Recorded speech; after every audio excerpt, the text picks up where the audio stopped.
A few months ago, I saw a video of another YouTuber saying that why XYZ country is the best, and he was basically bashing the US.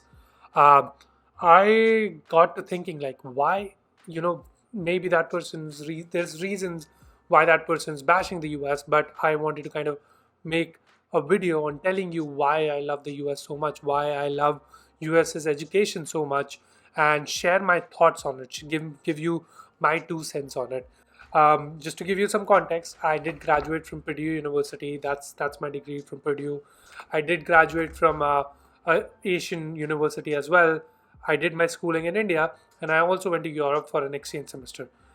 Some people say that 4 months is not enough to understand European university, but I do have friends who have done education from Europe, from Nordic countries, from other countries as well, and they have to travel to other EU countries to get jobs. And let me tell you why I like the US so much. So, after studying in the US for 2 years, after working in the US for 2 plus years, let me break it down what I think is pros and what I think is cons when it comes to the US, and why is my reasoning of choosing the US again if I had to.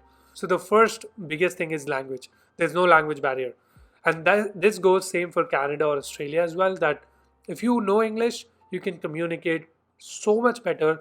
You can get hired easily. You don't have to worry about learning Swedish, or you don't have to worry about learning German or Dutch if you are planning to study in one of these countries. A lot of people love universities in EU, but then again the language becomes a barrier when you're trying to get into the community. And that's what I love about the US is, like, everybody knows under English. Even if you have an accent, they will be able to understand your accent, and they will be able to understand you better, and they'll hire you because they know you can speak English, they know you can communicate with the workers, with the team easily, and that's one less stressful factor for you to worry about. Second thing is jobs. Think about it. There's 100 plus universities, like engineering universities, which people come for. There are a bunch of universities for marketing, publication, biotech, um, a bunch of other fields which students come for as well. Maybe they are coming for STEM course or non-STEM course, but US is so vast, and there's this corporate culture that there's like always startups coming in and out, and there's companies coming in and out. Just to give you a little bit context, that there's, out of the Fortune 500 companies, US is on number 2 after China. There's 112 companies in the US from the Fortune 500 companies. So there's like ample job opportunities there. Think about it. If you're working in Google, right? Um, Google needs engineers. Google needs marketing people. Google needs every kind of talent they can get. Google needs analytics.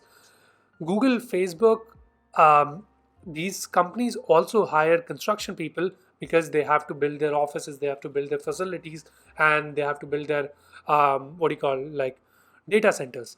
So they also hire these people, and that's what I like about the US, that there's so many job opportunities here. And associated with job opportunities comes my third point, is the salaries. Let's talk about salaries. While you're studying in a US university, you can make 1,600 to $3,500 as a stipend if you're a graduate assistant, research assistant, teaching assistant. If you do not know what these terms are, don't worry. I'm going to leave a link in description. You can check that video out. It explains you so much better what they are. If you're making 16, 1,700, $2,000 plus your education fees is paid for, then you are basically graduating with no debt and some extra money which you can spend later. Not everybody gets a scholarship, not everybody gets one of these jobs, but you can still do a part-time job and make some money and pay your living expenses. So at the end of the day, you're just paying your fees, and you're paying maybe some other payments because you're flying out of the US, going back to India, and some extra money is going to be spent there. So you could graduate with a really less debt as well. Second thing, salaries in the corporate culture is really high. Just to give you some context, New York area is one of the most expensive areas. The tax there is 30% compared to Germany, where the tax is 42%. So think about it. You're already losing 12% of taxes there. That's why people love the US so much, because I think Arizona has a tax rate of 22%. So if you're making $100,000, you're still taking home $88,000 US dollars that's going into your pocket. If you divide 88,000 with all the withholding and with all the insurance, you could still be paying off a big chunk of money towards your loan when you're graduated and when you start working. Um, Salaries range anywhere between 70 to 120, 140,000. I've seen people even getting offers of 180,000. Sometimes the base salary starts with like 120, 130,000 US dollars, and they get 30,000 US dollars of bonuses. Now, that's on the higher side. On the lower side, you could be in the range of 60,000 to 80,000 US dollars, but 60 to 80 as a starting salary just after you graduate, and when you don't have a family, that's still a good chunk of money which you could be using to save, to sustain, and to pay back your loan. And then once you have paid back your loan as quickly as possible, every cash flow is positive. Number fourth point is best universities in the world. There's no doubt that US has a plethora of universities which rank in like top 100 of the world.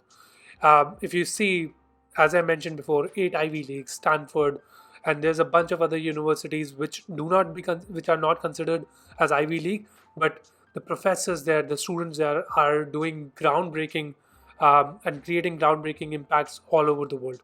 Uh, for example, there's this lady who graduated from Florida International University, I think. She founded a company called Spanx. Of course, she was a US citizen, but she founded a company called Spanx, and that company is worth more than $1 billion. Or actually, she's worth more than $1 billion now. The company is worth like billions and millions of dollars now. And same with like, if you think about it, what you're using right now, we use Google all day. Google's been created in the US. We use YouTube all day, Facebook, Instagram, all the social media.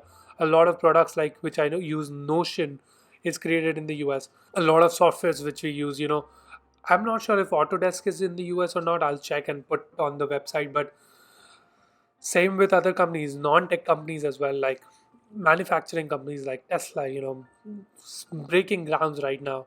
So there's no doubt about it that US universities have that kind of talent to start these companies and also provide these companies with great talent to sustain them and make them the best in the world. Number fifth is location. US's landscape is vast, so you could definitely choose if you want a warmer climate or if you want a colder climate, and go back and forth with that.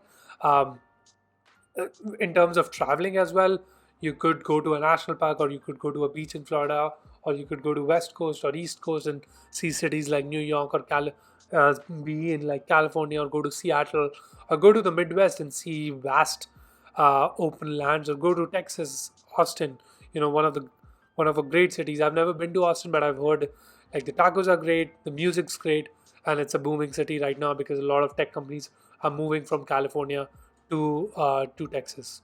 Number sixth, corporate culture. So one more thing which the guy mentioned in his video was that the corporate culture in US is not great. The US is the corporate culture is like really like you need to work, really work hard.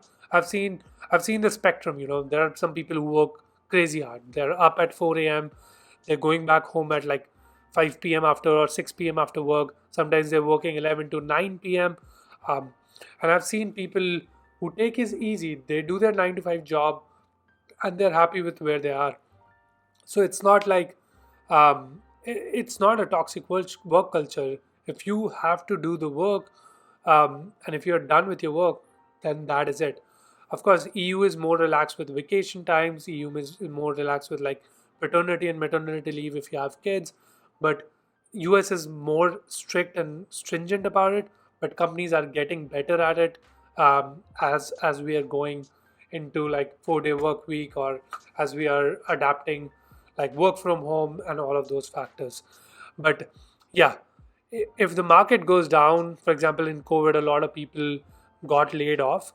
That risk you will have to incur to get a better salary.